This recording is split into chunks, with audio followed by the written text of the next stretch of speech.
শব্দগুলো ফেলে দিয়ে সে চোখ বুজে নিল। দৃষ্টিও নীরবে শুয়ে রইল। কিছুক্ষণের মধ্যে সাইফ গভীর ঘুমে তলিয়ে গেল।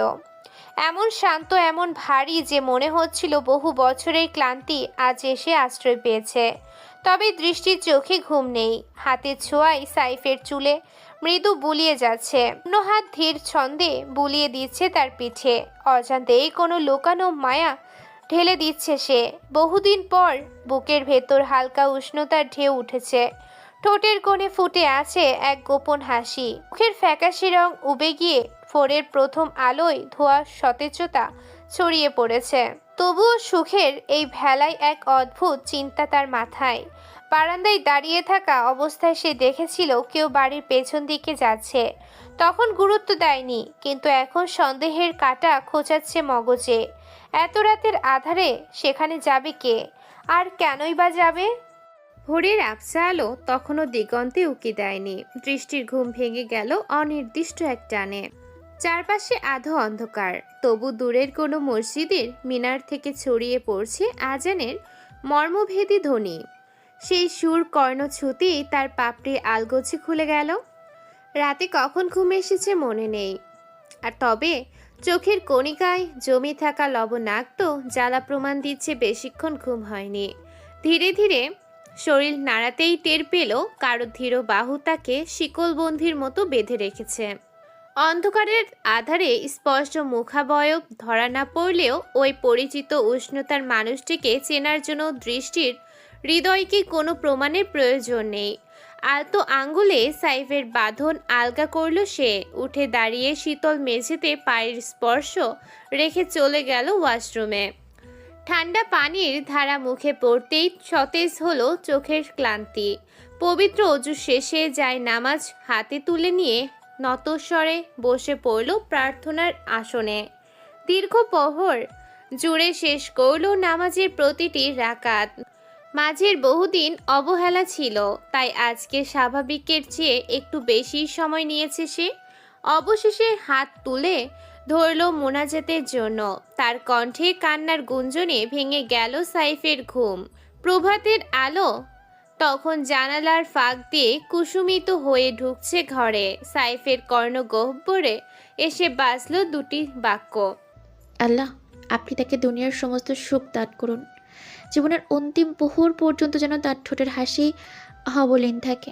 এরপরও কিছু বলেছিল দৃষ্টি, কিন্তু ঘুমের আধছায়ায় সেই শব্দগুলোকে অস্পষ্ট শুনল সাইফ। দৃষ্টি উঠে দাঁড়াতেই সাইফ পলক না ফেলেই পুনরায় ঘুমের ভানে শুয়ে পড়ল।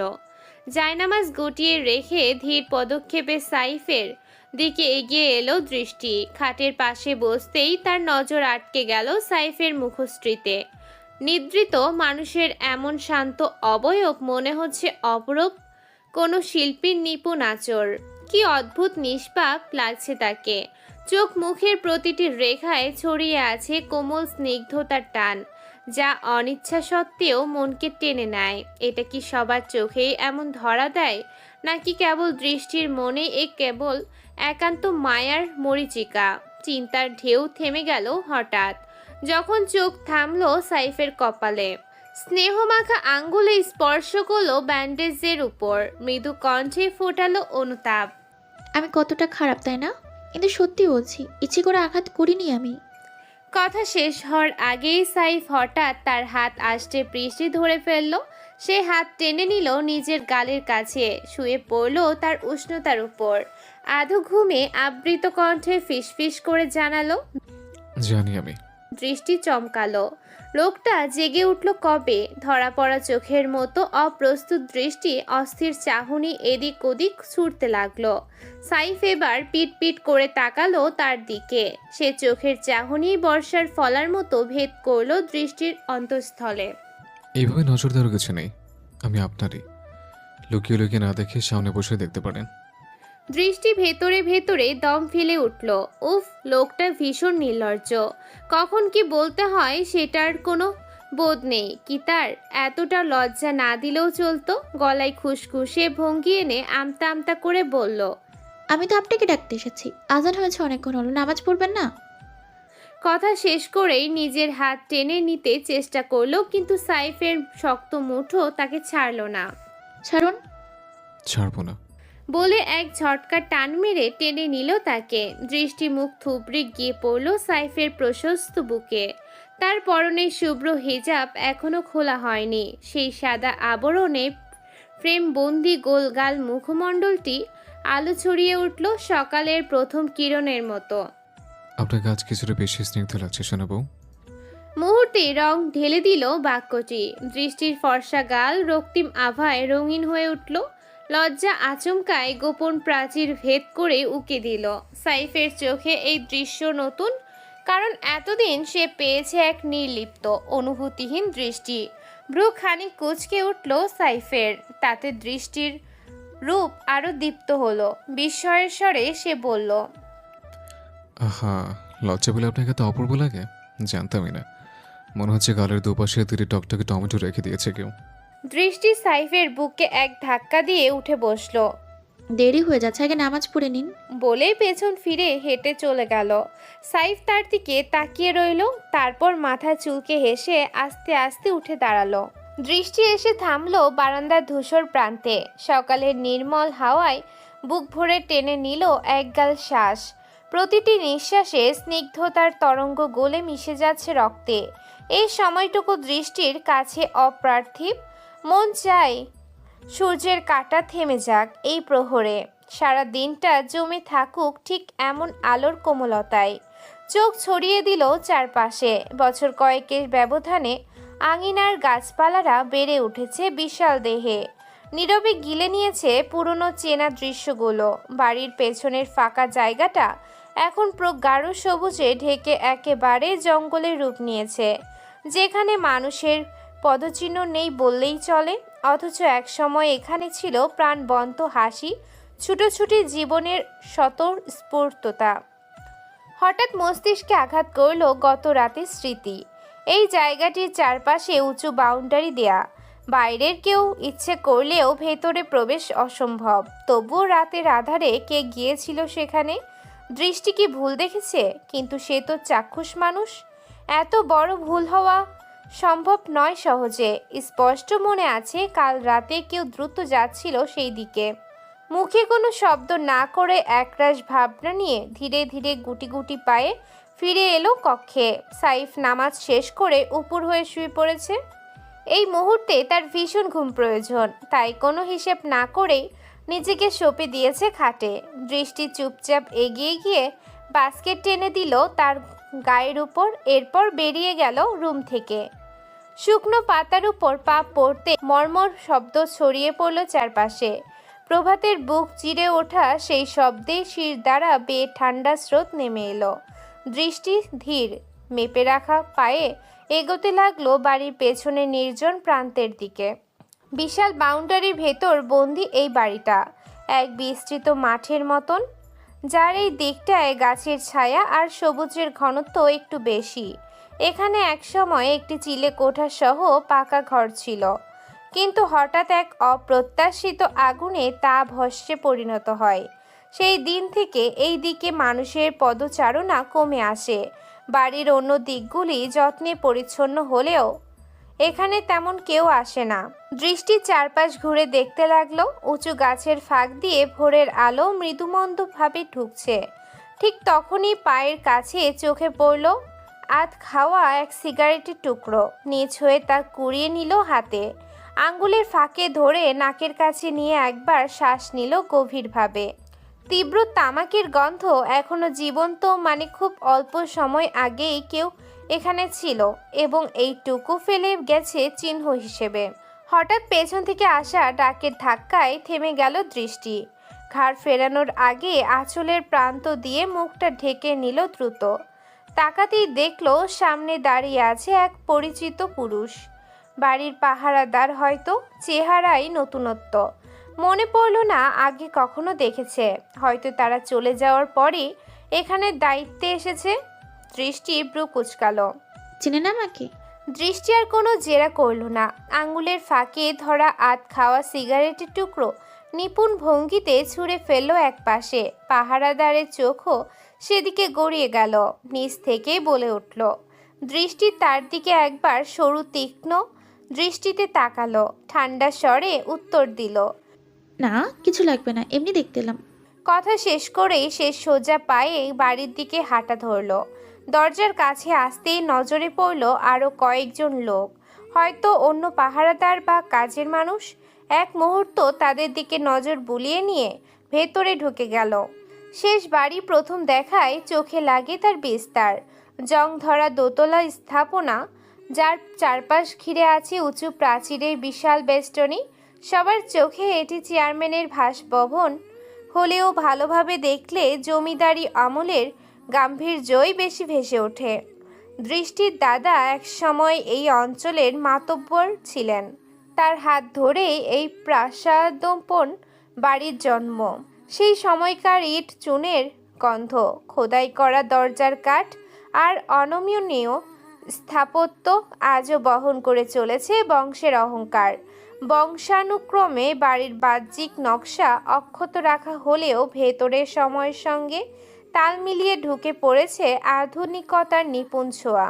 আরামদায়ক আসবাব, আলোকসজ্জার শৈলী আর সুবিন্যস্ত অক্ষপত্রের বিন্যাসে স্পষ্ট তার প্রমাণ। প্রবেশদ্বারের ভেতরেই বিস্তৃত উঠোন, বিশাল খোলা এক মঞ্চ, উঠোনের শেষ প্রান্তে মেইন ফটক। সেখান থেকে দুদিকে মোড় নেয়া সিঁড়ি উঠে গেছে বাড়ির দোতলায়। সিঁড়ি পার হলেই ড্রয়িং রুম, ডাইনিং, রান্নাঘর আর আরও কিছু কক্ষের সারি। এক পাশে তাজউদ্দিনের ব্যক্তিগত ঘর, সাথে তার লাগোয়া অফিস কক্ষ। আপাতত নিচতলায় তার ছেঁড়া আর কারো স্থায়ী বসবাস নেই। সিঁড়ি পেরিয়ে দোতলার প্রথম মোড়ে ইমনের কক্ষ, তার বিপরীতে নীলিমার ঘর, নীলিমার পাশেই রাহেলা বেগমের কক্ষ। এরপরে সারি জুড়ে কয়েকটি কক্ষ যেগুলো তালাবদ্ধ। অন্য পাশে প্রথমেই দৃষ্টির কক্ষ আর করিডরের একেবারে শেষে সাইফের কক্ষ। এর মাঝখানে আছে দৃষ্টির বাবা মায়ের ঘর, এখন সেটিও তালাবদ্ধ। সামগ্রিকভাবে বলতে গেলে অতিথিদের জন্য একটি কক্ষ বাদে দোতলার বেশিরভাগ ঘরই তালাবদ্ধ। দৃষ্টির সিঁড়ি বেয়ে দোতলায় এসে কিছুটা দূরে গিয়ে থেমে গেল একটা কক্ষের সামনে। চোখ ঘুরিয়ে একবার তাকালো সেই কক্ষের দরজার দিকে। কাঠের দরজায় আরামে ঝুলছে তালা। বুকের ভেতর কেমন অদৃশ্য এক ঘৃণা পাক খেয়ে উঠল। এক তপ্ত ভারী শ্বাস ফেলে দৃষ্টি মুখ ঘুরিয়ে চলে গেল। লাইব্রেরিতে পা দিতেই ইমনকে দেখে থমকালো দৃষ্টি। এই সময় তার উপস্থিতি একেবারেই অপ্রত্যাশিত। দৃষ্টিকে দেখে ইমনের ঠোঁটে ফুটে উঠল এক ধূর্ত ভেলকি হাসি, যা দৃষ্টির কপালের ভাঁজ আরো গাঢ় করলো। কি ব্যাপার এ সময় এখানে? গ্যাংয়ের খাজনার দায়িত্ব আমার, তাই। হ্যাঁ, আপনি বইও পড়েন? আমি তো ভেবেছিলাম শুধু ভাইয়ের চাদর ধরেই টুটি করেন। আপনি কি কোনোভাবে আমাকে অপমান করলেন ভাবি? যাক, বুঝতে পেরেছেন। উত্তর শেষ করে দৃষ্টি ধীর পায়ে এগিয়ে গিয়ে থামলো বইয়ের তাকের সামনে। ইমন স্থির হয়ে দাঁড়িয়ে কিছুক্ষণ তাকে দেখলো, তারপর নীরবে তার পেছনে গেল। সে যাই বলুন, এসব খুচরো কথায় আমার গায়ে আঁচ লাগে না। দৃষ্টি কোনো উত্তর দিল না, মন দিল নিজের কাজে। আপাতত একটা জুতোসই বই বাছাই করছে পড়ার জন্য। ভাবি, আপনার পড়া কিছু বই সাজেস্ট করেন না, পড়ে দেখি আপনার রুচি কেমন। আমার রুচি কেমন সেটা আপনার ভাইকে দেখলেই বোঝা যায়, পুরো বলদ মার্কা। বাক্য ছুড়ে দিয়ে সে বেঞ্চে গিয়ে বসে পড়ল হাতে নেওয়া বই নিয়ে। ইমন খানিক হতভম্ব হয়ে রইল। এ নারী, সরি, এ রমণী কখনো কোনো কথা সরল পথে বলে না, আর ইমনের ক্ষেত্রে তো নয়ই। শেষমেশ সে ও বই হাতে নিয়ে বসে পড়ল দৃষ্টির বিপরীতে। সময় অজান্তেই গড়িয়ে যাচ্ছিল। দৃষ্টি বইয়ের পাতায় নিমগ্ন। ইমনও পড়েছে, তবে মাঝে মধ্যে আর চোখে তার দিকে তাকিয়ে দেখছে। দৃষ্টির সাথে একটু ভাব জমাতে চাচ্ছে, কিন্তু সেই প্রচেষ্টা ভেস্তে যাচ্ছে প্রতিবারই। ছেলেবেলা থেকে দৃষ্টিকে বোনের মতো দেখে এসেছে ইমনের ছোট্ট দৃষ্টি। তাদের বয়সের পার্থক্য মাত্র 2 বছর হলেও ইমনের সবসময় দূরত্ব বজায় রেখেছে। সাইফ ছাড়া আর তার কারোর সঙ্গে তেমন সখ্যতা ছিল না, কিন্তু কিছু বছর হোস্টেলের ভেতর কাটিয়েছে, আবার কিছু বছর দৃষ্টি অন্যত্র চলে যাওয়ায় সম্পর্কে উষ্ণতা আর জাগেনি। ভাবের মতো তাকিয়ে আছেন কেন? কি চাই? ইমনের চিন্তাধারা ভাঙল দৃষ্টির হঠাৎ উচ্চারণে। বইয়ে চোখ নামিয়ে সে গুনগুন করে বলল, এমনি তাকালাম। দৃষ্টি কোনো প্রতিক্রিয়া দিল না। ঠিক তখনই লাইব্রেরিতে প্রবেশ করলো নীলিমা, হাতে চায়ের ট্রে আর চকো চিপসে ছড়ানো বিস্কুটের প্লেট। উজ্জ্বল হাসি নিয়ে ঢুকলেও দৃষ্টিকে দেখেই তার মুখের রং বদলে গেল। দৃষ্টিও সরু চোখে তাকালো তার দিকে। আপু, তুই এখানে? এই প্রশ্নটা তো আমার করা উচিত। তুই এখানে এত ভোরে? নীলিমার চোখ এবার ইমনের দিকে সরল। সকাল সকাল একসাথে পড়া আর চা খাওয়াটা তাদের এক প্রকার রুটিন হয়ে গেছে, কিন্তু আজকের এই অনাহত তৃতীয় ব্যক্তির উপস্থিতি তার অভ্যেসে কাঁটা বিঁধিয়ে দিল। যদিও ইমন আর নীলিমা সারাদিন খোঁচাখুচিতে মত্ত থাকে, ফাঁকে ফাঁকে ইমন একলা নীলিমাকে বন্ধুর মতো সময় দেয়। সাইফের অনুমতিতেই নীলিমা কিছু বলার আগেই ইমন ঠান্ডা গলায় বলল, আমরা প্রতিদিন পড়তে আসি এখানে। দৃষ্টি আবারও সরু চোখে দুজনকে পর্যবেক্ষণ করলো, তারপর বইয়ে চোখ নামিয়ে শেষ মাখা কণ্ঠে বলল, হ্যাঁ, আমি ভেবেছিলাম আমি একাই সকাল সকাল উঠে পড়েছি। এখন তো দেখছি পুরো শেখ বাড়ি জেগে উঠেছে। নীলিমার চাহনি ফের ইমনের দিকে। ইমন শুধু মাথা দুলিয়ে নিঃশ্বাস ফেলল। নীলিমা দৃষ্টির পাশে গিয়ে বসে চায়ের কাপ এগিয়ে দিল। এই নে, চা খা। যা তো আমার জন্য আনা হয়নি, আমি কেন খাবো? দৃষ্টির চোখ তুলে তাকালো নীলিমার দিকে। নীলিমা ঠোঁট ফুলিয়ে বলল, তোর কি হয়েছে? কাপে কি নাম লেখা আছে? নিজেদের জন্য এনেছিস, নিজেরাই খা। আমারটা আমি নিজেই বানিয়ে নিতে পারবো, এখন ইচ্ছে নেই। নীলিমা চুপ করে গিয়ে একটি কাপ ইমনের দিকে দিল, আরেকটি নিজের হাতে রাখলো। দেখি, কি বই পড়ছিস এত মনোযোগ দিয়ে? বলেই নীলিমা বই উল্টে দেখলো কভারের নাম বরফ গলা নদী। নাম দেখে ইমন হেসে বলে উঠল, আরে এই বইটা আমিও পড়েছি, আর পড়ে কান্নাও করেছি, জানেন ভাবি। দৃষ্টি চোখ পাকিয়ে তাকালো। আমি কিছু জিজ্ঞেস করেছি। ইমন গলা নামিয়ে চায়ের কাপে চুমুক দিল। চোর ধরা পড়ে গেছে। দৃষ্টি দুজনকে একবার ভালোভাবে দেখে উঠে দাঁড়ালো। মনে হচ্ছে এখানে শান্তি মতো বই পড়া খুবই দুর্লভ ব্যাপার। সে নীরবতা ভালোবাসে, কিন্তু আজকের সকালটা তেমন নয়। উঠে দাঁড়িয়ে হাঁটতে হাঁটতে হাতে থাকা বই দিয়ে ইমনের মাথায় একটা বাড়ি দিল দৃষ্টি। দেখে তো মনে হচ্ছে না এখানে বই পড়া হয়, মনে হচ্ছে অন্য কিছু চলে। এই বলে বইটা যথাস্থানে রেখে বেরিয়ে গেল। ইমন মাথায় হাত দিয়ে বোঝার চেষ্টা করছে আসলে কি হলো। নীলিমা তাকিয়ে কপাল কুঁচকে বলল, আপু, এইমাত্র কি বলে গেল? অন্য কিছু মানে? এই আপু, উল্টাপাল্টা কিছু ভাবলো না তো? গোসল সেরে আয়নার সামনে এসে দাঁড়িয়েছে দৃষ্টি। ভিজে চুলের ফোঁটাগুলো গড়িয়ে পড়েছে গলার নিচে। প্রতিদিন এই শাকচুন্নির মতো লম্বা চুল শুকানো তার কাছে যুদ্ধের সমান। হেয়ার ড্রায়ারের গরম বাতাসে চুলের ভাঁজ উড়ে উঠছে, আর সে আনমনে ডুবে আছে কোনো এক চিন্তার স্রোতে। হঠাৎই নীরবতা চিরে ভুবন কাঁপিয়ে বেজে উঠল সাইফের ফোন।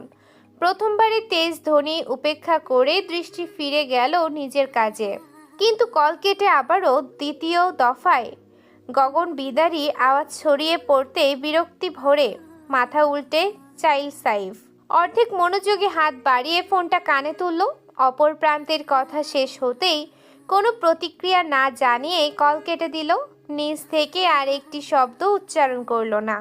তারপর আর মোড়া ভেঙে সোজা হয়ে বসলো। আর সেই মুহূর্তেই চোখ পড়ল আয়নার সামনে। দৃষ্টির চেহারাটা কেমন কাঠিন্য গড়া, মনে হয় ফকফকার রঙের কাঠের পুতুল। এই মেয়ে এত প্রাণহীন হয়ে থাকে কিভাবে, তা আজও সাইফের বোধগম্য নয়। হাসি, রাগ, বিস্ময়, কোনো অনুভূতি সহজে তার চেহারায় ঠাঁই পায় না। আদৌ কি মানুষ এমন হয়? হঠাৎ কি ভেবে সাইফ বিছানা থেকে লাফিয়ে উঠল, দৌড়ে গিয়ে দাঁড়ালো দৃষ্টির সামনে।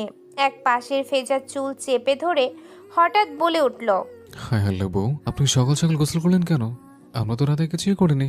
দৃষ্টি ঘুরে তীক্ষ্ণ চোখে তাকালো সাইফের দিকে। সেই তাকানোতে সাইফ অজান্তেই গোপনে এক ঢোক গিলে নিল। বেশি বলে ফেলেছি কি? তবুও ভিতরে ভয়টুকু চেহারায় প্রকাশ করল না। দৃষ্টি হাতের হেয়ার ড্রায়ারটা তার মুখের দিকে তুলে ধরল। মুহূর্তে এক ঝাপটা গরম বাতাস শো শো করে ঢুকে পড়ল সাইফের নাক মুখে।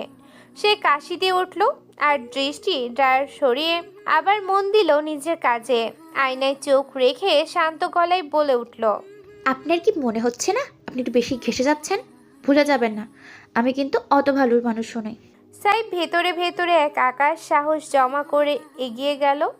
এরপর দৃষ্টিকে পেছন থেকে জড়িয়ে নিল, থুতনি রাখলো তার কাঁধে, আর আয়নার প্রতিবিম্বে চেয়ে চোখ রাখলো দৃষ্টির চোখে।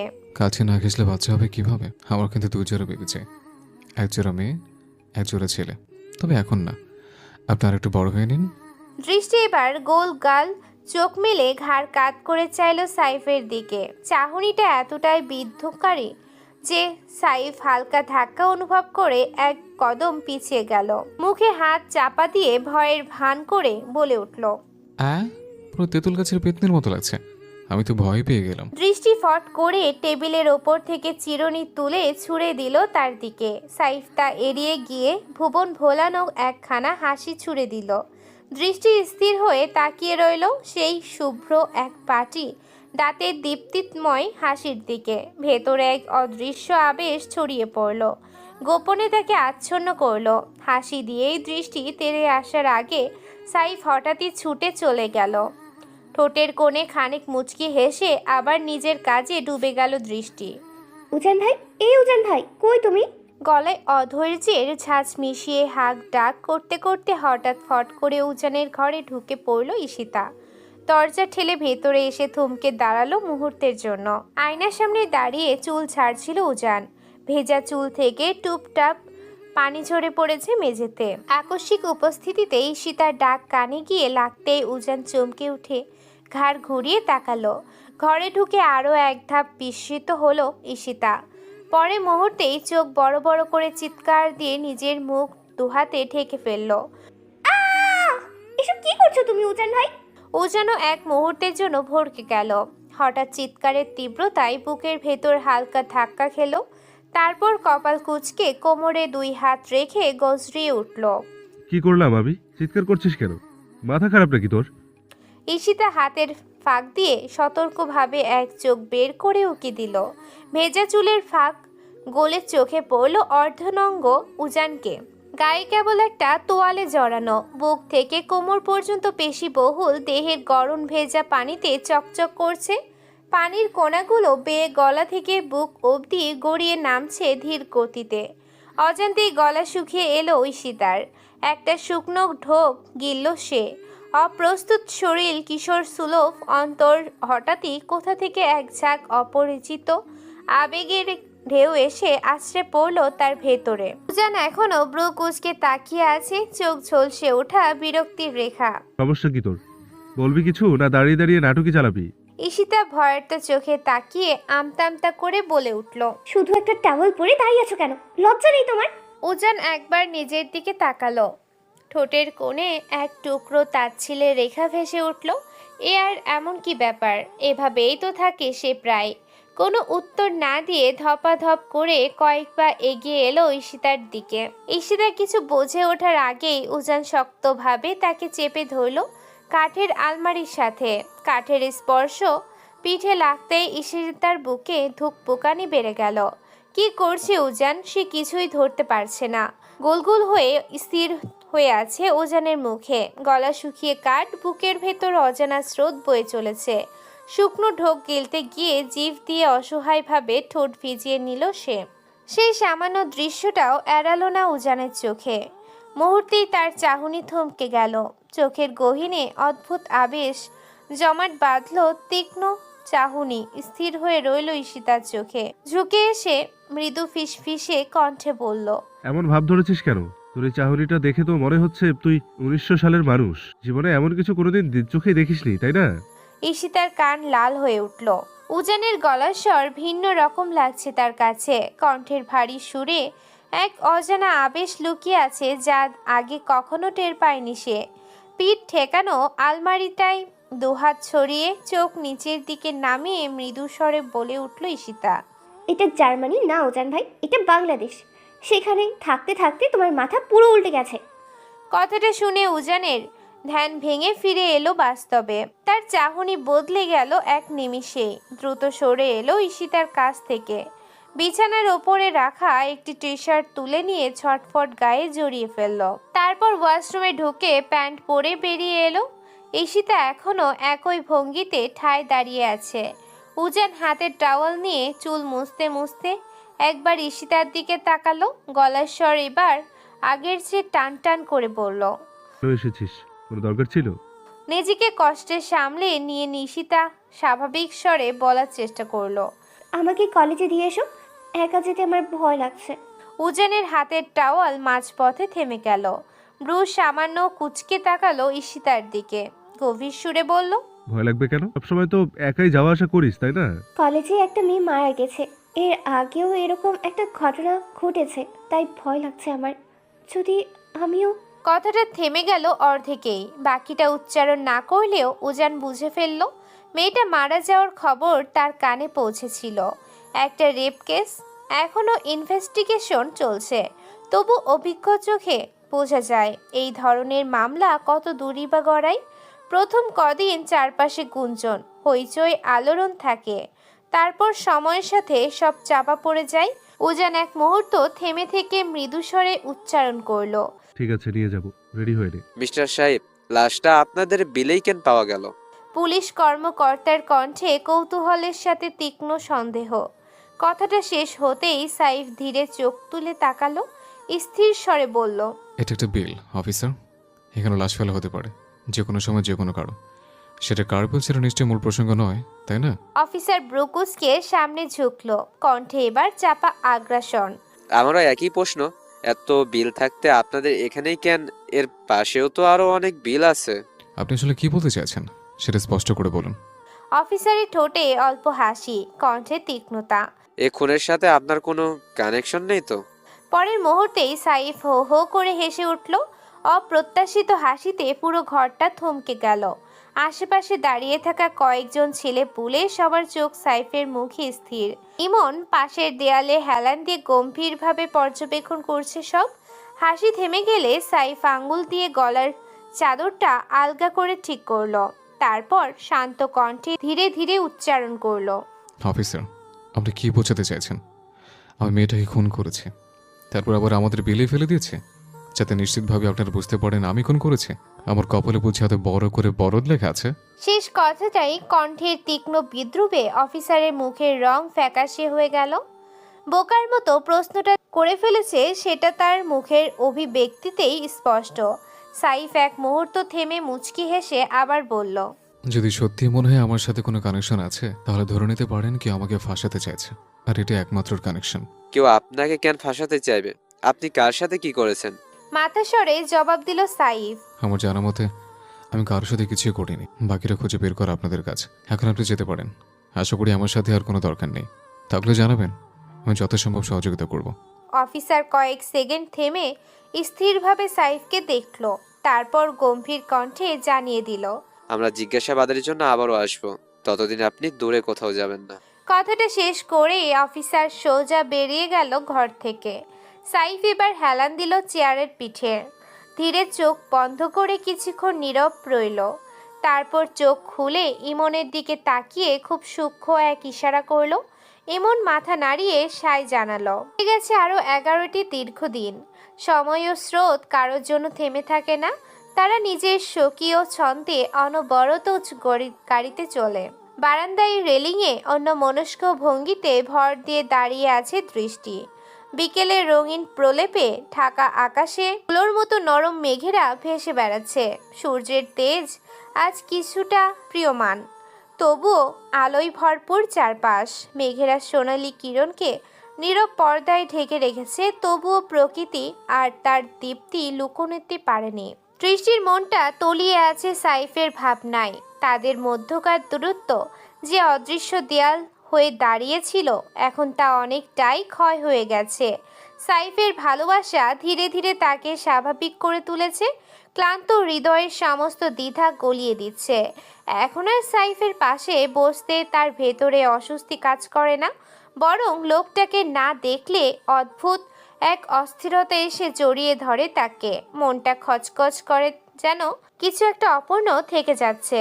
আজ দৃষ্টি নিজের কাছে একটা কঠিন অঙ্গীকার বেঁধে নিয়েছে। এবার আর সাইফকে দূরে সরিয়ে দেবে না। লোকটা সত্যিই ভালোবাসার যোগ্য। এতদিন যে অবহেলার প্রাচীর গড়ে রেখেছিল সেটি আজ নিজ হাতেই ভেঙে ফেলতে চাইছে সে। সাইফের প্রতি অন্যায়টা আর কোনোভাবেই টিকিয়ে রাখতে পারবে না। যতই কষ্ট আসুক, যতই আবেগের ঢেউ তাকে ভাসিয়ে নিয়ে যাক, সাইফকে এবার বুকের কাছে টেনে নিতেই হবে। হাজার হলেও লোকটা তার স্বামী, তার জীবনের অর্ধেক। এত অগাধ ভালোবাসার বিনিময়ে সামান্য কিছু উষ্ণতা ফেরত দেয়াটা যে তার দায়, এই উপলব্ধিটুকু মনে হতেই লাজে দৃষ্টির গাল দুটি অনলোকালান্ত লালিমায় রঙিন হয়ে উঠল। রাত 11টার কাঁটা পেরিয়ে গেছে। সাইফ আগেই জানিয়ে গিয়েছিল যে আজ রাতে দেরি হবে তার ফেরা, তাই ব্যস্ততার কোনো ছাপ নেই দৃষ্টির মধ্যে। ধীর লয়ে সময় নিয়ে এক অদ্ভুত মনোযোগে তৈরি হচ্ছে সে। সবাই যার যার ঘরে আগেই চলে গেছে। আয়নার সামনে দাঁড়িয়ে দৃষ্টি নিজেকেই নতুন চোখে দেখছে। মাথা কিঞ্চিত এক পাশে হেলিয়ে ঘুরে ঘুরে প্রতিটি ভাঁজ, প্রতিটি রেখা পরখ করছে। আজ তার পরনে গাঢ় মেরুন রঙের এক পিনপিনে পাতলা শাড়ি, ভারী নজর কাড়ার মতো। শাড়িটা পেয়েছিল সাইফের ড্রয়ারে।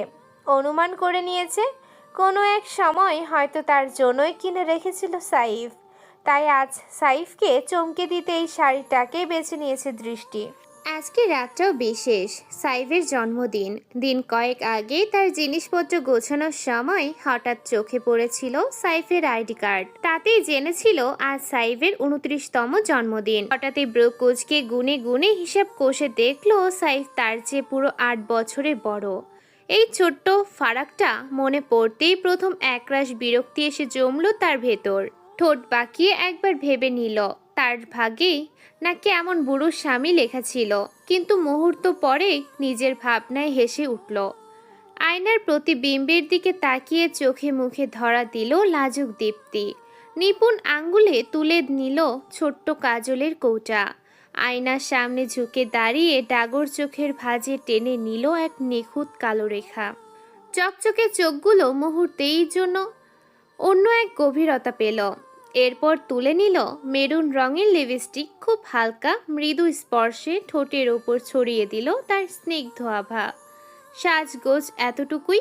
দীর্ঘ কত বছর পর এই সজ্জার ছোঁয়া তার মুখে লেগেছে সে নিজেই ঠিক মনে করতে পারছে না। শাড়ির আঁচল কোমরে গুজে ঘরের চারপাশ একবার চোখ বুলিয়ে নিল। প্রতিটি কোণে, প্রতিটি টেবিলের ধার ঘেঁষে সাজিয়ে রেখেছে মোমবাতি। এখন কেবল সেগুলো জ্বালানোর অপেক্ষা। পাশে রাখা আছে কিছু লাল বেলুনও। নীলিমার কাছ থেকে ধার নিয়েছে। মেয়েটা বারবার জানতে চেয়েছিল কি করতে যাচ্ছে সেইগুলো দিয়ে, কিন্তু দৃষ্টি কিছুই বলেনি, শুধু এক চিলতে রহস্যময় হাসি দিয়ে এড়িয়ে গেছে। টেবিলের মাঝখানে রাখা আছে ছোট্ট এক কেক, নিজের হাতে বানানো। কেমন হয়েছে সেটি নিয়ে কোনো ধারণাই নেই তার। মনে পড়ে গেল অনেক বছর আগের সেই স্মৃতি।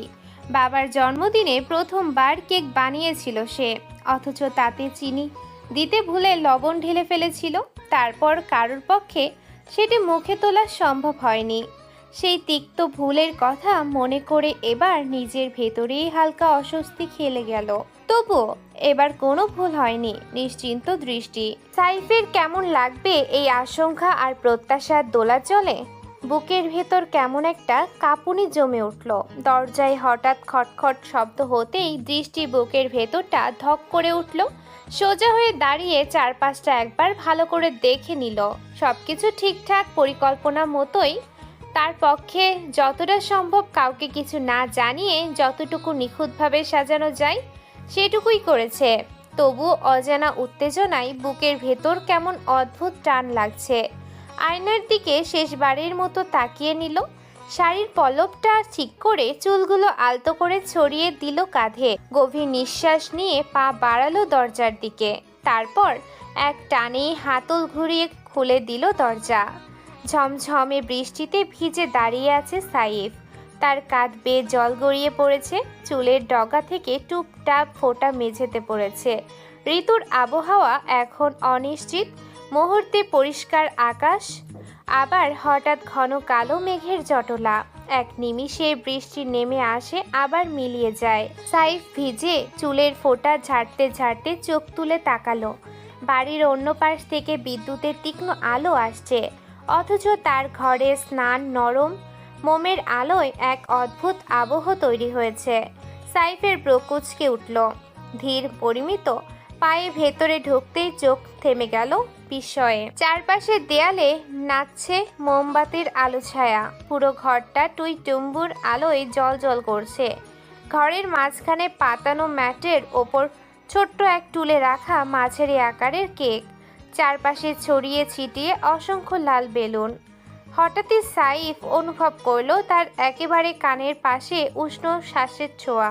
ঝড়ে দুলে থাকা পাতার মতো ভিজে শরীর কেঁপে উঠল হালকা। দৃষ্টি ধীরে ধীরে এগিয়ে এলো, মুখটা সাইফের কাছে ঝুঁকিয়ে আনলো। ঠোঁটের ফাঁক দিয়ে নিখুঁত মৃদুস্বরে ফিসফিসিয়ে বলল, শুভ জন্মদিন শেখ সাহেব। দৃষ্টি সরে যেতেই সাইফ মাথা ঘুরিয়ে তাকালো তার দিকে। মুহূর্তে বুকের ভেতরটা কেমন হঠাৎ শূন্য হয়ে এলো। কয়েকটা হৃদস্পন্দন থেমে গেল এক নিমিষে।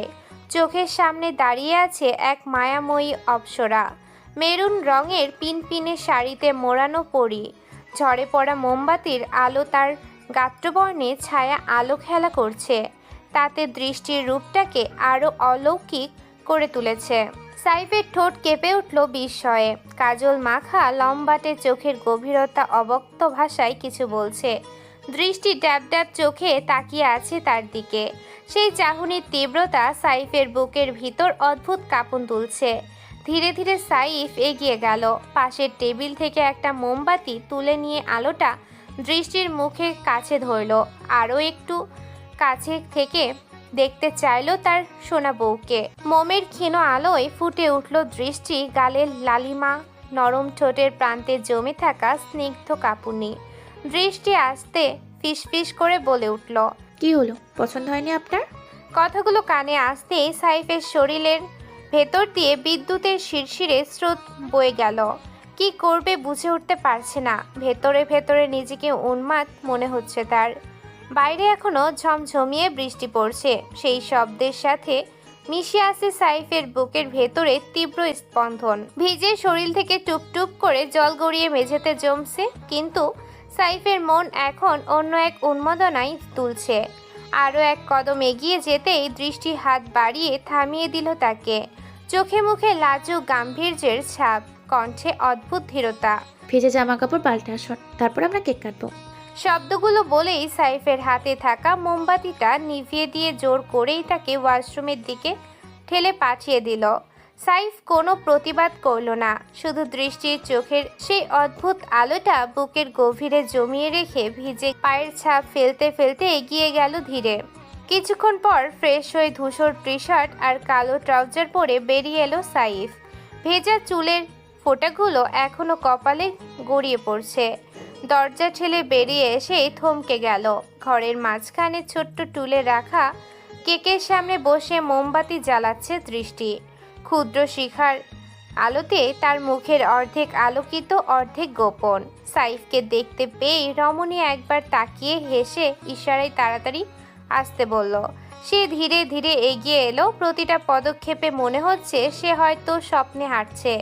তার কাছে এখন সবকিছু অবিশ্বাস্য লাগছে, অপ্রত্যাশিত অথচ অবিরাম মোহময়।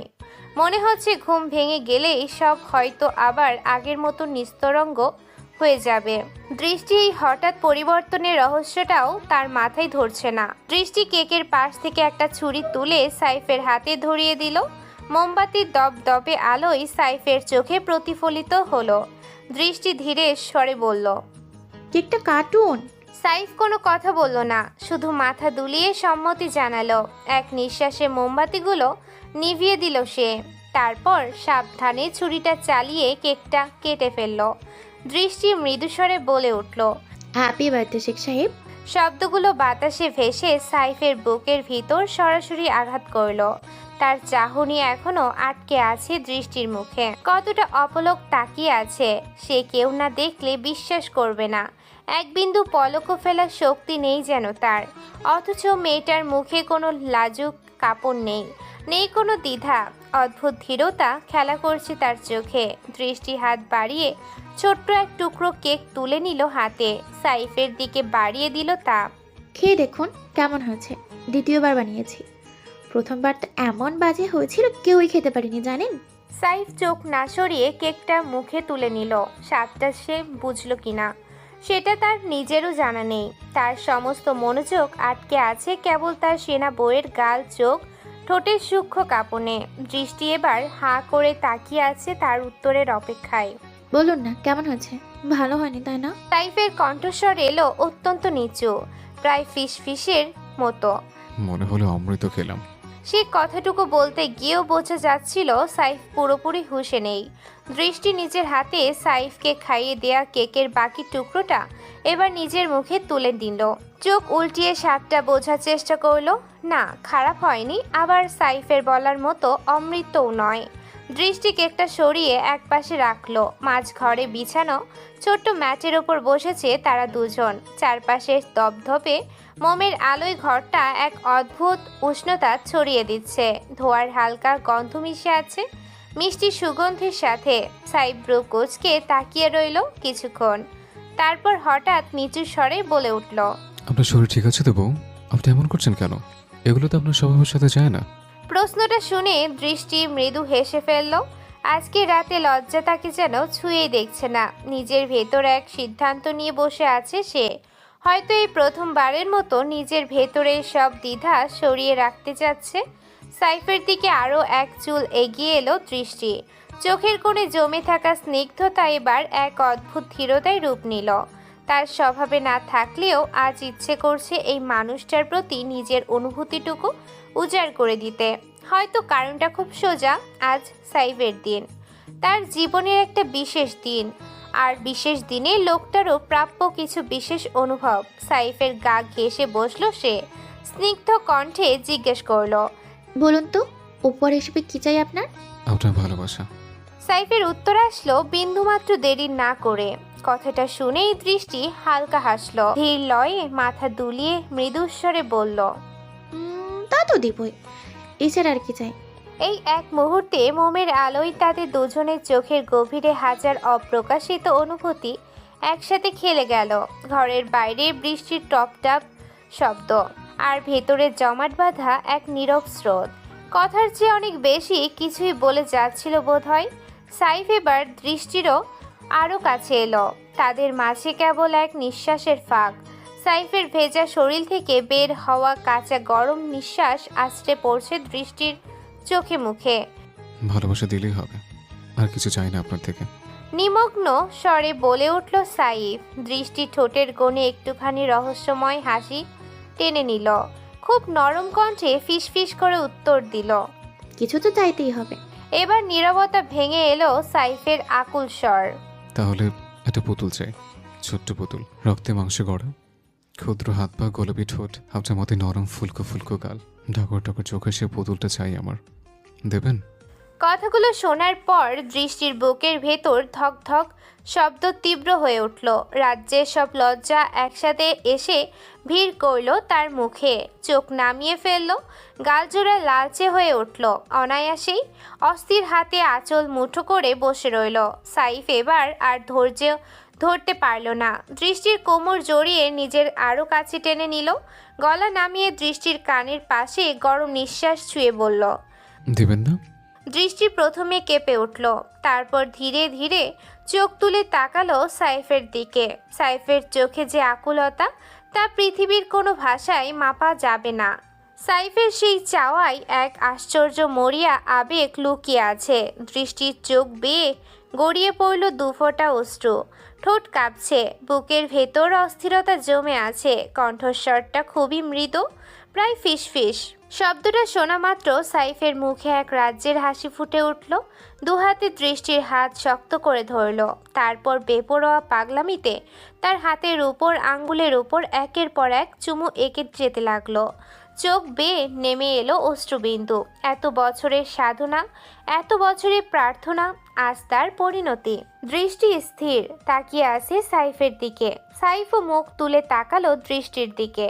তার চোখ এখন টকটকে লাল, প্রবল অপ্রতিরোধ্য আর সম্পূর্ণভাবে দৃষ্টিমগ্ন। সাইফ দৃষ্টির একেবারে সামনে এসে থমকালো। চোখ দুটি লালচে, দম নিতে কষ্ট হচ্ছে যেন। বুকের ভেতর এক দাউ দাউ জ্বালা। ব্যাকুল কণ্ঠে ভাঙা নিঃশ্বাসে সে ফিসফিস করে বলে উঠল, আমার শ্বাস নিতে কষ্ট হচ্ছে বউ। বুকের ভিতর দাও দাও করে আগুন চলছে। আপনাকে চাই, পুরোপুরি আমার করে চাই। অনুমতি দেবেন? একটা দীর্ঘ নীরবতা। তারপর দৃষ্টি বুকের ভেতর জমে থাকা সব দ্বিধা একপাশে সরিয়ে নিল। ধীরে, খুব ধীরে দু হাত মেলে ধরল সাইফের দিকে। এক ভালোবাসাপূর্ণ আলিঙ্গনের আহ্বান জানালো। এবার আর সাইফ নিজেকে আটকে রাখতে পারল না। উন্মাদ প্রেমিকের মতো ঝাঁপিয়ে পড়ল প্রেয়সীর বুকে। তার ঠোঁট জোড়া দৃষ্টির ঠোঁট আঁকড়ে নিল। ধীরে ধীরে সেই স্পর্শ নামতে লাগলো কণ্ঠমণি থেকে, গ্রীবার বাঁক বেয়ে আরও নিচে। সাইফের দুহাত অবাধ্য হয়ে ঘুরে বেড়াচ্ছে। দৃষ্টির শরীরে প্রতিটি বাঁকে, প্রতিটি স্পর্শে জমা হচ্ছে অজানা এক বিদ্যুৎ প্রবাহ। দৃষ্টির শরীর থরথর করে কেঁপে উঠছে। বুকের ভেতর দ্রুত ওঠানামা করছে নিঃশ্বাস। হাত শক্ত করে চেপে ধরেছে সাইফের জামা। এই অনিশ্চিত আবেগের স্রোতে নিজেকে সামলাতে চাইছে। দৃষ্টি হঠাৎ করেই ডুকরে কেঁদে উঠল। বুকের গভীর থেকে জমে থাকা এক চাপা আর্তনাদ বেরিয়ে এলো। সাইফ থমকে গেল। তার দুহাত মাঝপথে থেমে গেল। হতবাক হয়ে তাকালো দৃষ্টির দিকে। কি হলো বউ, কাঁদছেন কেন? আপনি আপনি কি এখনো প্রস্তুত নন? ব্যাকুল কণ্ঠে কাপা শ্বাসে জিজ্ঞেস করলো সাইফ, কিন্তু দৃষ্টি আর তার দিকে তাকিয়ে আরো জোরে কেঁদে উঠল। চোখের জল ঝরে পড়েছে অবিরাম। বৃষ্টির স্রোতের সঙ্গে প্রতিযোগিতা করছে নিজেকে আর সামলাতে না পেরে দৌড়ে চলে এলো বারান্দায়। আকাশ জোড়া বজ্রধ্বনি গর্জে নামছে অঝোর বৃষ্টি। দৃষ্টি দাঁড়িয়ে রইল কিছুক্ষণ, তারপর নিজের শরীর ছেড়ে দিল বৃষ্টির উন্মুক্ত ঝড়ে। মুহূর্তের মধ্যেই পাতলা পিন পিনে মেরুন শাড়িটা ভিজে গিয়ে আঁকড়ে ধরল তার দেহের প্রতিটি বাঁক। হঠাৎই ধপ করে বসে পড়ল বারান্দার ঠান্ডা মেঝেতে। কোলের ভেতর মুখ লুকিয়ে জোরে জোরে কাঁদতে লাগলো। কিছুক্ষণ পর সাইফ এসে দাঁড়ালো তার পেছনে। বৃষ্টিতে ভেজা দৃষ্টিকে দেখে আলতো করে পাশে বসলো। কণ্ঠে একরাশ কোমলতা মিশিয়ে বলল, ঘরে চলুন বউ, আপনার ঠান্ডা লেগে যাবে। কিন্তু দৃষ্টি শুনল না। ঝড়ের বেগে হাত বাড়িয়ে সাইফের গলার কাছে আঁকড়ে ধরল তার টি শার্ট। ভাঙা কণ্ঠে কাঁদতে কাঁদতে বলে উঠল, আমার শরীরে এমন কোনো জায়গা নেই শেখ সাহেব যেখানে ওই জানোয়ারগুলো হাত দেয়নি। এই দেখুন, আমার হাত, আমার গলা, আমার পেট, কোনো জায়গা ভাত দেয়নি। শরীরের প্রতিটি ক্ষুদ্র ক্ষুদ্র জায়গায় তাদের অভিশপ্ত ছোঁয়া লেগে আছে। একটা লোম পরিমাণ পবিত্র জায়গা, এক টুকরো দাগহীন অংশ আমি আপনার জন্য রাখতে পারিনি। দৃষ্টির করুণ আর্তনাদে সাইফের চোখ বেয়ে নামলো অশ্রুধারা। বৃষ্টির অবিরাম ঝড়ে সেই চোখের জলের সঙ্গে মিশিয়ে একাকার হয়ে গেল। সাইফ হাত বাড়িয়ে টেনে নিল দৃষ্টিকে নিজের বুকের। বৃষ্টিতে কাপা শীতল দেহটা জড়িয়ে নিল এক অব্যক্ত আশ্রয়ে। কপালে কপাল ঠেকিয়ে সান্ত্বনা দিতে চাইল।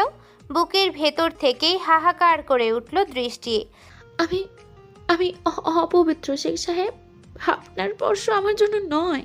আপনাকে আপনার প্রাপ্য ভালোবাসা কখনোই দিতে পারবো না। আমি অভিশপ্ত, অপরাধবোধ আমায় সারা জীবন পুড়িয়ে ছাই করে দিবে। আমি পারবো না শেখ সাহেব, আমি পারবো না। সাইফ স্থির, চোখে তীব্র যন্ত্রণা, অব্যক্ত ক্ষোভ, অসীম ভালোবাসা। পরের মুহূর্তেই শক্ত হাতে দৃষ্টির মুখ নিজের দিকে ফিরিয়ে নিল। কোনো পূর্বাভাস, কোনো অনুভূতি ছাড়াই আঁকড়ে ধরল তার ঠোঁট জোড়া। গভীর তীব্র অশ্রুভেজা চুমুতে ভরিয়ে দিল। দীর্ঘ কয়েক মুহূর্ত পর সাইফ ঠোঁট সরিয়ে কপালে কপাল ঠেকালো। এই যে দেখুন, এই বৃষ্টির পানিতে আপনার উপর লেগে থাকা সব অপবিত্র ছোঁয়া ধুয়ে গেছে বউ। আমার চোখে আপনি এখনো নিষ্পাপ, ঠিক প্রথম দিনের মতোই পবিত্র। আমার কাছে আপনি একটা শুভ্র সুগন্ধিযুক্ত গোলাপ, যাকে প্রথম স্পর্শে কেবল আমিই করেছি, আমিই করব, আমিই করে যাব। দৃষ্টি ভেজা চোখে তাকিয়ে রইল সাইফের দিকে। অশ্রুসিক্ত পাপড়ির আড়াল ভেদ করে চাহনি অস্পষ্ট হয়ে আসছে। তবুও সাইফের ধীর চোখ দুটো অনড়। সাইফ এগিয়ে এসে পাজা কোলে তুলে নিল তাকে। তার মৃদু কাঁপুনি বুকের ভেতর লুকিয়ে রেখে পা বাড়ালো ঘরের অভ্যন্তরে। বিছানার প্রান্তে বসে সাইফ দৃষ্টিকে সাবধানে শুয়ে দিল। এই হাঁচকা টানে দৃষ্টির পরনের শাড়ি সরিয়ে দিল শরীর থেকে। মোমের আলোয় উদ্ভাসিত ফর্সা ত্বক রূপালি দীপ্তি ছড়িয়ে দিচ্ছে চারপাশে। নিজের গায়ের টি শার্টটা ধীরে খুলে ফেলল সাইফ। দৃষ্টির কান্না পাচ্ছে, বিভ্রান্ত চোখ দুটো সাইফের মুখে নিবদ্ধ হয়ে আসছে। কি ঘটছে সে বুঝতে পারছে না, কিন্তু সাইফের প্রতিটি স্পর্শে শরীরের প্রতিটি স্নায়ু তাড়া দিয়ে উঠছে। সাইফের ঠোঁট এলো একে একে দৃষ্টি দেহের প্রতিটি অনাবৃত প্রান্তে। হাত, মুখ, গলা, কাঁধ, পেট, কোনোখানেই বিরাম নেই। প্রত্যেকটা ছোঁয়ায় এক অদ্ভুত দাবদা। দৃষ্টির গলার কাছে মুখ এনে সাইফ থেমে গেল এক মুহূর্তের জন্য। গলার কাছে তার উষ্ণ নিঃশ্বাস দোল খেয়ে ফিরল। মৃদু ফিসফিসে কণ্ঠে সাইফ বলল, আপনার শরীরের প্রতিটি লোমকূপে কেবল আমার ছোঁয়া থাকবে। এমন মমতা, এমন আদর, এমন ভালোবাসা দিব আপনাকে যে বিভীষিকাময় রাতটা আপনি ভুলে যাবেন একেবারেই। যেখানে হাত বোলাবেন সেখানে শুধু আমার স্পর্শ অনুভব হবে। দৃষ্টির চোখের কোণ বেয়ে অশ্রুবিন্দু গড়িয়ে নামলো বালিশে।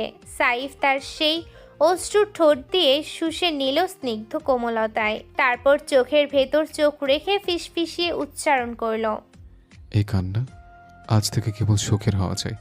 গরম উত্তপ্ত শ্বাস গালে গলায় আগুনের মতো আছড়ে পড়ছে দৃষ্টির ওপর। অবসন্ন শরীরে এক ফোঁটা শক্তিও অবশিষ্ট নেই। তবু নিদ্রার স্তব্ধতা খানিকটা সরিয়ে নিয়ে পিটপিট করে চোখ মেলে তাকালো সে। অনমনীয় ভারে থমকে আছে সমস্ত স্নায়ু। দেহ কোনো অদৃশ্য পাথরের তলদেশে ডুবে আছে। এক মুহূর্তের জন্য সমস্ত স্মৃতি, সমস্ত অনুভব হারিয়ে গেছে তার। কোথায় আছে সে, কি ঘটছে কিছুই স্পষ্ট নয়। ধুকপুক করা বুকের ভিতর থেকে উষ্ণ শ্বাস গড়িয়ে বেরোলো একে একে। নিজেকে শান্ত করতে চাইল দৃষ্টি। ধীরে ধীরে ঘাড় কাত করে তাকাতেই দৃষ্টি দেখতে পেল তার বুকের ওপর মুখ থুবড়ে ফোঁস করে ঘুমিয়ে আছে সাইফ। বহুক্ষণ পর মন্থর হয়ে আসা স্মৃতি দৃষ্টির কানে ফিসফিস করে জানালো, হ্যাঁ, সে এখন বিবাহিত। আর একা একা শ্বাস ফেলে ঘুমানোর অভ্যেস নেই। পাশে একটা সার সমান ভারী প্রাণী নিয়েও স্বপ্ন ভাগ করতে হয় তার। অন্যদিন ঘুম ভেঙে গেলে চিত্রটা থাকে সম্পূর্ণ ভিন্ন। গুটিসুটি মেরে সাইফের বুকে লুটিয়ে থাকে দৃষ্টি নিজেই। কিন্তু আজকের চিত্রটা অন্যরকম। আজ সাইফই গুটিসুটি মেরে ঘুমিয়ে আছে তার বুকের ওপর। মনিবের বুকে নিশ্চিন্ততায় ডুবে থাকা এক বিড়াল ছানার মতো মনে হচ্ছে তাকে। মৃদু আলোয় চোখ সরিয়ে দৃষ্টি এবার রয়ে শয়ে তাকালো দেয়ালে ঝোলানো ঘড়িটির দিকে। ঘড়ির কাঁটা নির্বিচ্ছিন্ন টিকটিক শব্দে জানিয়ে দিচ্ছে সকাল ঠিক 8:13। মাথার ভেতরে ভাঁজ পড়ল তার, আজ এতটা বেলা হয়ে গেছে কিভাবে? ঘুম এত দেরিতে ভাঙলো কেন? মুহূর্তেই কাল রাতের স্মৃতিগুলো ঝলসে উঠল চোখের সামনে। সাথে সাথে গাল দুটো লজ্জায় রক্তিম হয়ে উঠল। একটুখানি শুষ্ক ঢোক গিলে ফেলল সে। বুকের ভেতর অস্থির স্পন্দন। যে করেই হোক সাইফ জেগে ওঠার আগেই এখান থেকে কেটে পড়তে হবে। আস্তে আস্তে দেহ সরাতে দৃষ্টি থমকে গেল। সাইফ বুকের উপর মুখ গুজে ঘুমিয়ে থাকলেও দৃষ্টির সামান্য নড়াচড়াতেই সে ঘুমটা খানিক ছুটে গেল। মোহনীয় স্বরে বিড়বিড় করে উঠল, আর একটু ঘুমাতে দিন। বলতে বলতেই সাইফের আলস্য মাখা হাতের বাঁধন আরো কিছুটা ধীর হলো। দৃষ্টির এখন মরণাপন্ন অবস্থা। ভেতরের তোল পার কোনোভাবেই চাপা দিয়ে কষ্টে সৃষ্টে ফিসফিস করে বলল, অনেক বেলা হয়ে গেছে, আমি এবার উঠবো তো। সাইফ এখনো আধো ঘুমে, তবুও ঠোঁটে অপচেতন হাসি খেয়ে গেল। কণ্ঠস্বর নিস্তব্ধতায় থিতিয়ে ভেসে এলো, ঘুমেছে অনেক রাত করে, ভুলে গেলেন? দৃষ্টি আরও এক ধাপ ছটকা খেল। ঘুমের ঘোরেও লোকটার সব কিছু মনে আছে নাকি? কি আশ্চর্য সাধ্য স্মৃতি! অথচ তার নিজেরই তো জেগে ওঠার পর কয়েক মিনিটের জন্য সব স্মৃতি ঝাপসা হয়ে গিয়েছিল। ভেতরে ভেতরে অস্বস্তি জমে উঠলেও এবার দৃষ্টি কিছুটা জোর করেই সাইফকে সরানোর চেষ্টা করলো। সরুন, আমাকে উঠতে দিন, আমি ওয়াশরুম যাব। হালকা নড়াচড়ার সঙ্গেই সাইফ এবার পিট পিট করে চোখ খুলে তাকালো। অর্ধনিদ্রালু চোখের গভীরে এক চিলতে মোহ খেলিয়ে বলল, যেতে পারবেন তো, নাকি কোলে করে নিয়ে যেতে হবে? আমি কি বাচ্চা নাকি? বলেই ঝপাট করে উঠে বসে গেল দৃষ্টি। সেই সঙ্গে শরীরটা বিদ্রোহ করে উঠল। তীব্র টান খেলে গেল মেরুদণ্ড বরাবর। গা মুচড়িয়ে উঠল কেমন যেন। কপালে হাত রাখতে অনুভব করলো শরীর হালকা জ্বরে আচ্ছন্ন। সাইফও ধীরে ধীরে উঠে বসে পড়ল। খোলা বুক আর অর্ধনগ্ন কোমর সামান্য বাঁকিয়ে তীক্ষ্ণ দৃষ্টিতে লক্ষ্য করলো দৃষ্টিকে। তারপর চিন্তিত গলায় বলল, গা গরম আপনার, জ্বর আসবে বোধহয়। দৃষ্টি আমতা আমতা করতে লাগলো অন্যমনস্ক ভঙ্গিতে। চোরা চোখে এদিক সেদিক তাকিয়ে গলা খাকারি দিল। ওই বৃষ্টিতে ভিজেছি যে, তাই হয়তো। সাইফের ঠোঁটে মৃদু হাসির রেখা খেলল। দৃষ্টিকে খানিকটা লজ্জা দেওয়ার ইচ্ছে নিয়েই সে ঝুঁকে এলো। দৃষ্টির কানের কাছে শ্বাসের উষ্ণতা ছুঁয়ে গেল ত্বক।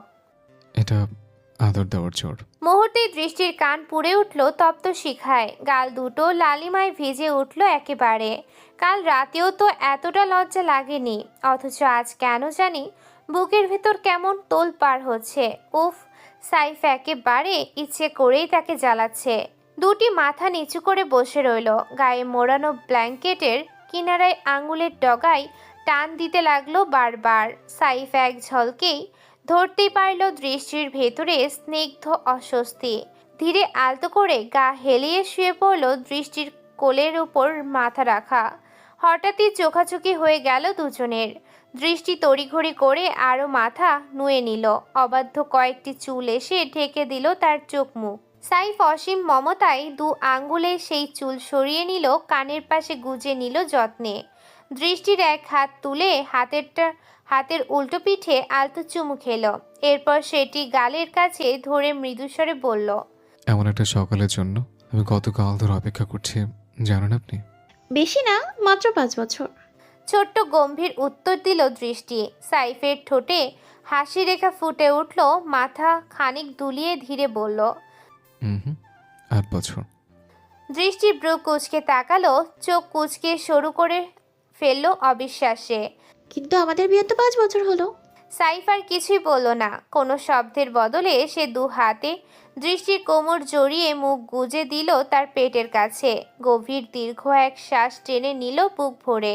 সেই নিঃশ্বাসে আটকে আছে 8 বছরের অপ্রকাশিত সবকিছু। দৃষ্টি হকচকিয়ে ফিসফিস করে জিজ্ঞেস করলো, আপনি এর আগে থেকেই? মনে হলো অনন্তকাল পর আমার দোয়া কবুল হয়েছে। মানে? সাইফ ধীরে মাথা তুলল। কোনো আগাম সংকেত ছাড়া এসে দৃষ্টিকে চেপে ধরল। বিছানায় ফেলে তার উপর চড়ে বসল। নাকের ডগায় একখানি ক্ষণস্থায়ী চুমু এঁকে কণ্ঠে মোহনীয় ফিসফিস করলো, আমার আবার আদর চাই। দৃষ্টি লজ্জা আর রাগে মিশ্রিত কণ্ঠে তড়িঘড়ি করে দুহাতে তার বুকের উপর ধাক্কা দিল। এটা জন্মদিনের উপহার ছিল, শুনুন। সাইফের ঠোঁটের কোণে দুষ্ট হাসি ছড়িয়ে পড়ল।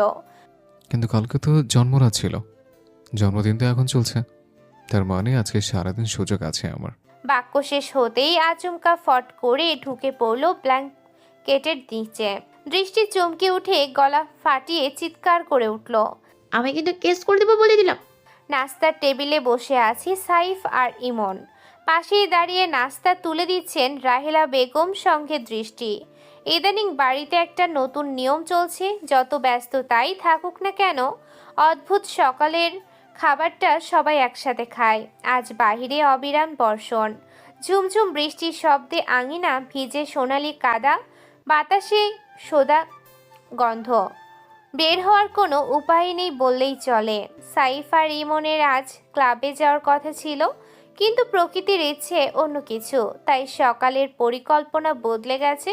তার বদলে রাহেলা বেগম বানিয়েছেন ধোয়া ওঠা খিচুড়ি। আজ সবাই একটু দেরিতে উঠেছে, তাই এখন নাস্তার আয়োজন জমে উঠেছে। ইমন আর সাইফ পাশাপাশি বসে খাচ্ছে আর নিজেদের মতো আলাপ করছে। হঠাৎ ইমন চোখ কুঁচকে থেমে গেল। চোখের কোণে অস্বাভাবিক কিছু ধরা পড়তেই তৎক্ষণাৎ হাত বাড়িয়ে সাইফের গলায় স্পর্শ করলো। ভাই, আপনার এইখানে কি হয়েছে? সাইফ একেবারে চমকে উঠল। কথার মাঝে বিষম খেয়ে গলা ভারী হয়ে গেল। চট করে চামচটা নামিয়ে রেখে খানিকটা দূরে সরে বসল। কই কি হয়েছে? বলার সাথে সাথেই নিজের টি শার্টের কলার টেনে নামিয়ে ডাকতে চাইল জায়গাটা। এইদিকে দৃষ্টি প্রথমে খেয়াল না করলেও ইমনের হাতের টানাটানিতে তার চোখ সেদিকে পড়ে গেল। চোখে তৎক্ষণাৎ কৌতূহলে অস্থির হয়ে চোরের মতো এদিক ওদিক তাকাতে লাগলো দৃষ্টি। কিন্তু ইমন যে একেবারে নাসুরবান্দা, তাহার পরাণের ভাইয়ের শরীরে সামান্য আচরও তার শিশু তুল্য সহ্য হয় না। তাই তো সে আরও তোড়জোড় করে টেনে ধরল সাইফের টি শার্ট কলার। এই দেখেন এইখানে ভাই। এমন আঙুল দিয়ে গলার একপাশ দেখিয়ে প্রায় জোরেই বলে উঠল। আরে হয়েছে কি? কিছু না, সর। সাইফ কেমন যেন গলা আটকে কথাগুলো টেনে টেনে বলল। হাতের আঙুল কাঁপছে সামান্য। ইমন এবার আরও ক্ষেপে উঠল, মুখটা কাছে এনে তীক্ষ্ণ দৃষ্টিতে তাকিয়ে সাইফের চোখে। ভাই কিছু তো হয়েছে আপনার, আপনি এমনি তোতলাইতেছেন কেন, আবার লুকাইতেছেন? আমি দেখি, আমারে দেখতে দেন। ঠিক তখনই সেখানে এসে হাজির হলো নীলিমা। ভেজা চুলে লম্বা বেনুনি পেছনে দোল খাচ্ছে। এক হাতে চেয়ার টেনে দপ করে বসল সে। সবার মুখে এত নাটকীয়তা, অথচ নীলিমার কোনো ভ্রুক্ষেপ নেই। নিজের প্লেটে খাবার তুলে নিয়ে খেতে খেতেই হঠাৎ করে বলে উঠল। আপু, কালকে বেলুনগুলো নিয়ে কি করলি বললি না তো? ওগুলো কিন্তু আমার জন্মদিনে এক বন্ধু দিয়েছিল, তুই সব নিয়ে নিয়েছিস। বলার সাথে সাথেই ইমনের চোখ বড় বড় হয়ে গেল। তার চাহনি সোজা বিদ্ধ হলো দৃষ্টির মুখে। দৃষ্টি এখন ইতিমধ্যে মৃত্যুশয্যার রোগীর মতো অবস্থা নিয়ে দাঁড়িয়ে আছে।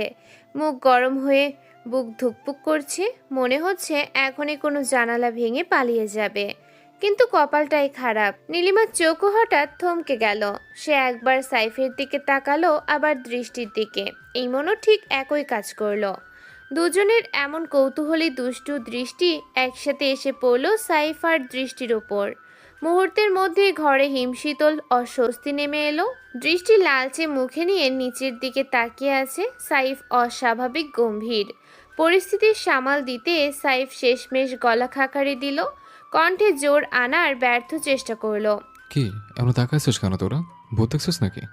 ইমন এবার আর চুপ করে থাকতে পারল না। একেবারে ধপ করে চেয়ারে বসে গা এলিয়ে ঠোঁটের কোণে দুষ্ট হাসি মেখে বলল। আহা, অবশেষে আমার ভাই পারলো। আমার তো ইচ্ছে করতেছে মাইক ধইরা পুরো এলাকায় ঘোষণা কইরা দিই, আমার ভাই ঘরেও বাঘ বাইরেও বাঘ। আহা। নীলিমা পাশ থেকে হাত দিয়ে বারবার ইশারা করে থামানোর চেষ্টা করছে ইমনকে। চোখ কুঁচকে ভুরু নাচিয়ে তাকে চুপ করতে বলছে। কিন্তু ইমন পুরো নিয়ন্ত্রণ হারিয়ে ফেলেছে। তার ভেতরকার আনন্দ কোনোভাবেই থামছে না। মুখের হাসি কান পর্যন্ত গড়িয়ে পড়েছে। মনে হচ্ছে সাইফ না, বাসর সে নিজেই সেরে এসেছে। ইমন এবার মুখ গোমরা করে দৃষ্টির দিকে তাকালো। ভাবি, এটা কিন্তু ঠিক করেন নাই আপনি। শুধু বেলুন দিয়ে সাজাইলে কি সুন্দর হয়? আমার কত ইচ্ছা ছিল হরেক রকমের ফুল দিয়ে আমার ভাইয়ের বাসর ঘর সাজাবো, কিন্তু আপনি সুপার উস্তবের মতো একা একাই সব করে ফেলেছেন। কষ্ট পেলাম, আমি খুব কষ্ট পেলাম। সাইফ ঝপাট করে ইমনের কান মুলে ধরল। তুই খুব বেড়েছিস, তোর মাথা কাটার ব্যবস্থা করতেছি। কোনো রকম নিজেকে ছাড়িয়ে নিল ইমন। এরপর একটা চামচ নিয়ে টেবিল থেকে দূরে গিয়ে দাঁড়ালো। মাইকের মতো করে মুখের সামনে ধরে জোরে বলে উঠল। শোনেন সবাই, আমার ভাইয়ের কংগ্রেচুলেশন। অবশেষে উনি সফল মানুষ হয়েছেন। কাল রাত থেকে আমার ভাই অফিসিয়ালি বাঘ হয়ে গেছেন। বলেই সাইফ উঠে তাকে ধরার আগে সে পকার পার। বিকেলে স্নান আলোয় বারান্দায় রেলিংয়ে হেলান দিয়ে দাঁড়িয়ে আছে দৃষ্টি। আকাশ জুড়ে গাঢ় মেঘের ছায়া। বৃষ্টির টুপটাপ শব্দে চারপাশ কেমন স্যাঁতস্যাঁতে হয়ে উঠেছে। বাতাসে ভেসে আসছে ভিজে মাটির সদা গন্ধ। প্রকৃতি এক অদ্ভুত বিষণ্ণতায় মোড়া। অথচ দৃষ্টির কাছে এই মুহূর্তে সবকিছু অব্যক্ত শান্তির মতো লাগছে। ঠান্ডা হাওয়ার স্পর্শে শরীর জুড়ে ছড়িয়ে পড়েছে স্নিগ্ধ এক অনুভূতি। তখনই পেছন থেকে এক উষ্ণ স্বর ভেসে এলো। এই নেন কফি। বিকেলের আবহে সাইফ এগিয়ে দিল ধোয়া ওঠা এক মগ কফি। নিজেও হাতে নিল আরেকটা। দৃষ্টি খানিক ঘাড় কাত করে তাকালো সেদিকে। চোখের কোণে হালকা অবাক, তবে কিছু বলল না। মগটা হাতে নিয়ে দূরে বৃষ্টির আধারে চোখ স্থির রেখে শান্ত গলায় বলল। কি দরকার ছিল? আমাকে বললেই তো হতো। সাইফের ঠোঁটে ক্ষীণ হাসি ফুটল। কোমল স্বরে বলল সে। দরকার হলে মুখ ফুটে আপনি কোনোদিন বলবেন না, তাই ভাবলাম এইটুকু করাই যায়। দৃষ্টি হালকা মুচকি হাসল। সেই হাসির কোমল পরশ সাইফের চোখে ধরা পড়তেই সে নিবিড় কণ্ঠে ফিসফিসিয়ে বলে উঠল। আপনি হাসলে ভীষণ সুন্দর লাগেন, জানেন? ফুলরা যেমন বাতাসে দুলে খিলখিলে হেসে ওঠে, আপনাকেও তেমন লাগে। সবসময় এমনই হাসবেন। অবচেতনে দৃষ্টির ভ্রু কুঁচকে গেল। শব্দগুলো তার কানে ঢুকে বুকের গভীরে কোথাও এক অদ্ভুত আলোড়ন তুলল। তবুও ঠোঁটের কোণে আবার হালকা হাসি খেলে গেল। এই হাসি এখন আর কৃত্রিম নয়, ভেতর থেকে উঠে আসে। নিজের মধ্যেকার এমন কোমল দিকটা আগে কখনো অনুভব করেনি দৃষ্টি, কিন্তু ইদানিং সাইফের আশেপাশে থাকলেই তার ভেতরে শিশুসুলভ সত্তাটা নিজে থেকেই জেগে ওঠে। হয়তো সাইফ প্রশ্রয় দেয় বলেই। সাইফ এবার তার খুব কাছেই দাঁড়ালো, রেলিংয়ে পিঠ ঠেকিয়ে মুখোমুখি হলো দৃষ্টির। বাতাসে ভিজে মাটির গন্ধ, কফির গরম ধোঁয়া আর বৃষ্টির গুঞ্জন সব মিলিয়ে মুহূর্তটা অব্যক্ত। দৃষ্টি কফিতে হালকা চুমুক দিতে দিতে দূরে চোখ রেখে হঠাৎ নরম গলায় বলল, আপনাকে একটা কথা বলতে চাই। সাইফের নজর তখন শুধুই তার উপর। শান্ত স্বরে উত্তর এলো। হুম। দৃষ্টি এবার চোখ তুলে তাকালো তার দিকে। আমার মনে হয় এই বাগানে কিছু একটা আছে। সাইফের ব্রু কুঁচকে গেল। সোজা হয়ে দাঁড়িয়ে মগটা একপাশে রেখে সতর্ক গলায় বলল। মানে কি আছে? দৃষ্টি মগটা রেলিংয়ে নামিয়ে সামনে তাকিয়ে নিচু স্বরে বলল, আমি ঠিক জানি না কি, তবে নিশ্চয়ই কিছু একটা আছে। কয়েকবার রাতের বেলায় চুপিসারে কাউকে যেতে দেখেছি আমি। সাইফ চোখের চাহনি শুরু করে চারপাশে তাকালো। নীরবতা আরও ঘনীভূত হয়ে উঠল। তারপর স্থির স্বরে বলল, কে থাকবে এখানে? গাছপালা ছাড়া তো আর কিছুই নেই। আমি তো কখনো দেখিনি।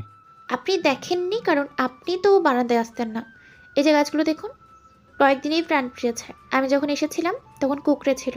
কথা শেষ করেই দৃষ্টি মুখ বাঁকিয়ে বারান্দায় থাকা গাছগুলোর দিকে ইশারা করলো।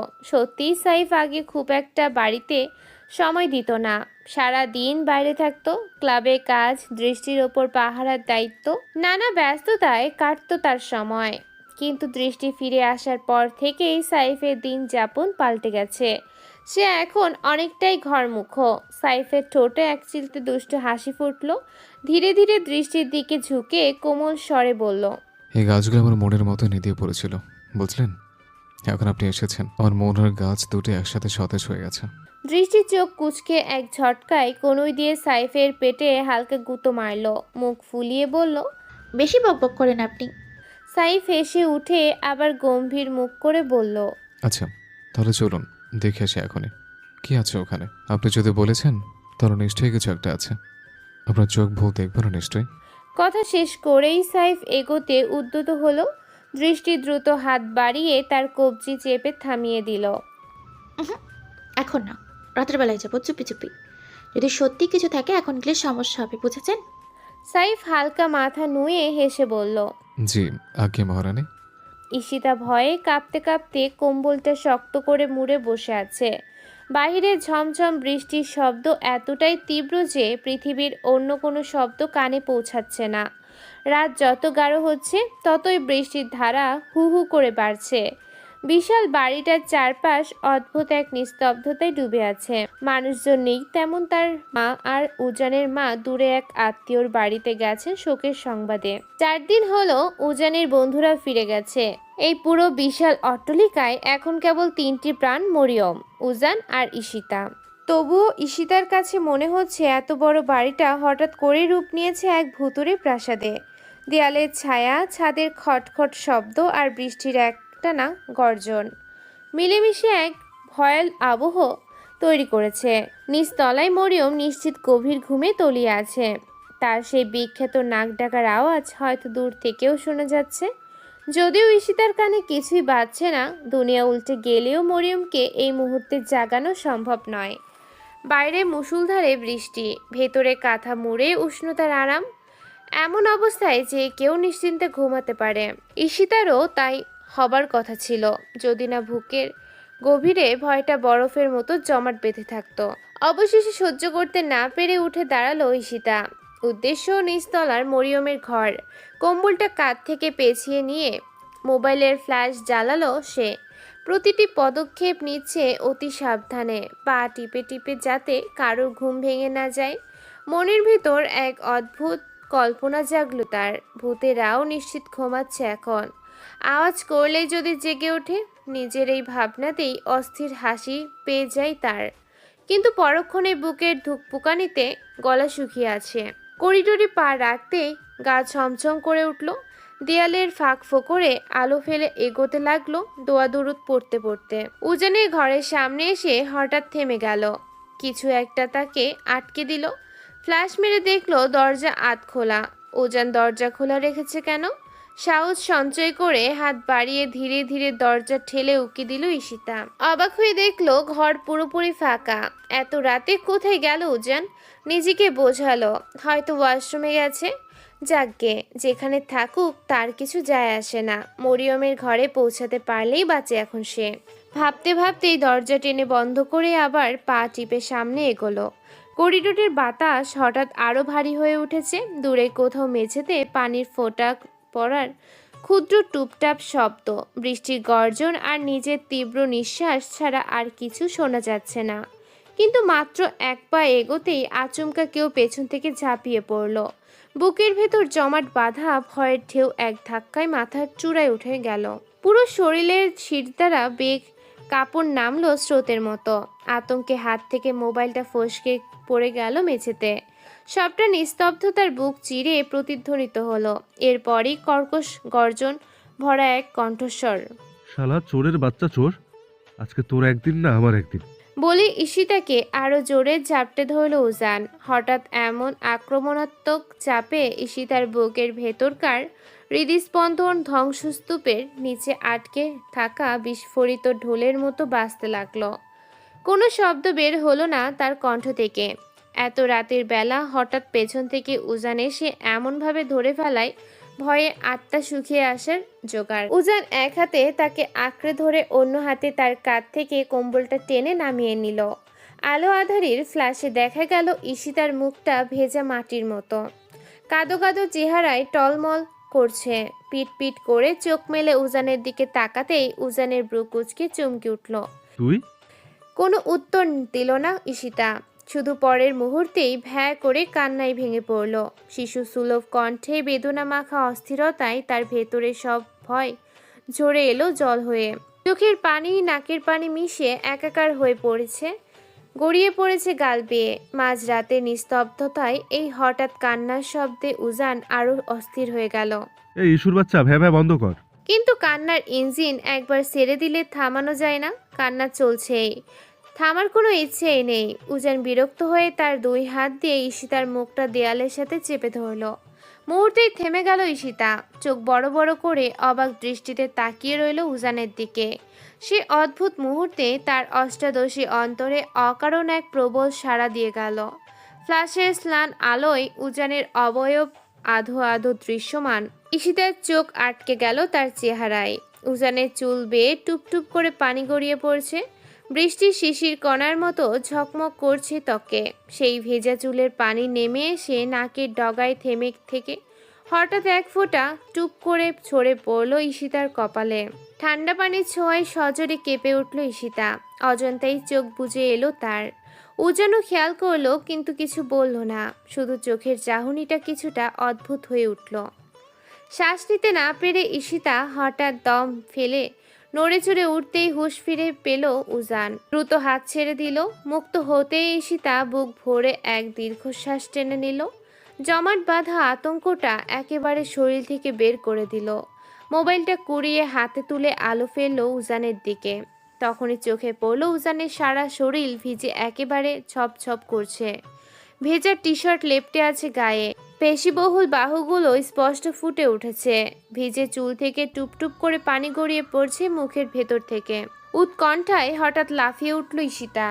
তুমি তুমি বৃষ্টিতে ভিজেছো উজান ভাই? উজান সোজা হয়ে দাঁড়িয়ে গম্ভীরভাবে তাকালো তার চোখের দিকে। একদম স্থির স্বরে বলল, হ্যাঁ তো, তুই এখানে কি করছিস? ঈশিতা এক মুহূর্ত দ্বিধা না করেই বলে উঠল, আমিও ভিজবো। উজান কিছু বলতে যাচ্ছিল কিন্তু ঈশিতা তাকে একেবারে কথা বলার সুযোগই দিল না। তড়িঘড়ি করে বলল, চলো না উজান ভাই প্লিজ, আমিও একটু ভিজবো। রাতের বেলায় কখনো বৃষ্টিতে ভিজিনি, একা একা খুব ভয় লাগে আমার। আম্মু দেখলেই বকা দেয়। আজকে আম্মু নেই, সেই সুযোগে আমি একটু ভিজবো, প্লিজ প্লিজ প্লিজ। উজানের ব্রু কুচকালেও মুখে কোনো শব্দ আসলো না। হতবিহ্বল চোখে একবার ঈশিতার দিকে তাকালো। হঠাৎই গায়ের কম্বলটা উজানের ঘরে ছুঁড়ে ফেলে দিয়ে তার হাত শক্ত করে ধরে টেনে নিয়ে গেল সিঁড়ির দিকে। উজান বুঝে উঠতেই পারল না কি হচ্ছে। নিজের অজান্তে ঈশিতার পেছন পেছন হাঁটতে লাগলো। চারপাশে নিস্তব্ধতা, শুধু দূরে বজ্রের ক্ষীণ গর্জন, আর উপরের দিক থেকে টুপটাপ করে ঝরে পড়ছে অসংখ্য জলকণা। ভেজা বাতাসে মাটির কাঁচা গন্ধ আর অচেনা এক উষ্ণতা মিশে আছে। ঈশিতা এক অদৃশ্য টানে ছুটে চলেছে সামনে, হাতটা শক্ত করেই ধরে রেখেছে উজানের। অথচ উজানের বুকের ভেতর ধুকপুক শব্দ এত তীব্র যে মনে হয় সিঁড়ির দেয়াল ছুঁয়ে সেটা প্রতিধ্বনিত হচ্ছে। সিঁড়ির শেষ ধাপটা পেরিয়ে ছাদে পা রাখতেই হঠাৎ পৃথিবীটা অন্যরকম লাগলো। অগণিত জলকণা বাতাসে লাফিয়ে লাফিয়ে পড়ছে ছাদের বুকে, আর আকাশের কালো অন্ধকারে বিদ্যুতের চিকচিকানি মাঝে মধ্যে ঝলসে দিচ্ছে তাদের মুখমণ্ডল। উজান থমকে দাঁড়ালো, তার চোখে এক অদ্ভুত ভাব, শীতল গাম্ভীর্যের মধ্যে লুকানো অচেনা এক উষ্ণতা। ছাদে এসে দাঁড়াতে ঈশিতা ছাদের মাঝ বরাবর গিয়ে দাঁড়িয়ে হাত দুটো ছড়িয়ে দিল। শিশুর মতো উল্লাস মাখা মুখে আকাশের দিকে তাকিয়ে বলল, উফ, কি যে সুন্দর লাগছে উজান ভাই, জানো মনে হচ্ছে বৃষ্টি আমাকে জড়িয়ে ধরেছে।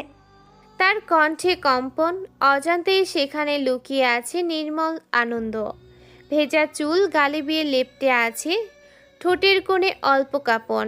বিদ্যুৎ ঝলকানির ক্ষণিক আলোয় উজানের দৃষ্টি স্থির হলো ঈশিতার ওপর। মেয়েটাকে অন্যরকম লাগছে, কেমন সেটা ভাষায় বর্ণনা করার মতো নয়। আগে কখনো এমনভাবে তাকায়নি সে ঈশিতার দিকে। দৃষ্টির প্রতিও তাকিয়েছে, কিন্তু সেই তাকানোতে ছিল না এই অচেনা অনুরণন। বিশেষ করে দৃষ্টিকে এমন অবস্থায় কখনো দেখেনি সে। দৃষ্টিকে উজান সব সময় একরকম সম্মান করত, তবে সেই সম্মানটা কতটুকু আন্তরিক ছিল সেটা সে জানে না। আদৌ সেটা সম্মান ছিল নাকি করুণা, তারও সঠিক কোনো উত্তর নেই তার কাছে। সব কিছু হঠাৎ গুলিয়ে যাচ্ছে। তবু ঈশিতাকে দেখে আজ ভিন্ন রকম এক অনুভূতির জন্ম নিল তার ভেতর, একেবারে নতুন রঙের। নিছক ভাই বোনের সম্পর্কের পরিধিতি ছাপিয়ে অন্য কিছু, কিন্তু কিছুটা আসলে কি উজান নিজেও খুঁজে পাচ্ছে না। ধীরে ধীরে এগিয়ে এলো সে। ছাদের ভেজা পাথরের ওপর হাঁটার শব্দ মিলিয়ে যাচ্ছে বৃষ্টির একটানা ছন্দে। জমে থাকা পানির ফোঁটাগুলো তার পদক্ষেপে ছিটকে বাতাসে ভেসে উঠছে। ঈশিতার কাছে এসে থেমে গেল উজান, কিছুক্ষণ নীরব দৃষ্টিতে তাকিয়ে রইল তার দিকে। বিদ্যুতের আলোয় ঝরে পড়া বৃষ্টির কণার আড়ালে ঈশিতার চোখে এক অজানা দীপ্তি ধরা পড়ল, যা উজানের বুকের ভেতর অদ্ভুত স্রোত বয়ে দিল। অনেক হয়েছে, চল, ঠান্ডা লেগে যাবে তোর। কণ্ঠটা নিচু শোনালো। উজানের কথা শুনে ঈশিতা তার দিকে তাকিয়ে হঠাৎ খিলখিলিয়ে হেসে উঠল। সে হাসি ভেজা হাওয়ার সঙ্গে মিশে সুরের মতো বাজল উজানের কানে। সেই সুর বুকের গভীরে গিয়ে অদ্ভুত কাঁপন তুলল। ভেতরের প্রতিটি ধমনীতে ছড়িয়ে পড়ল অনির্বাচনীয় এক শিহরণ।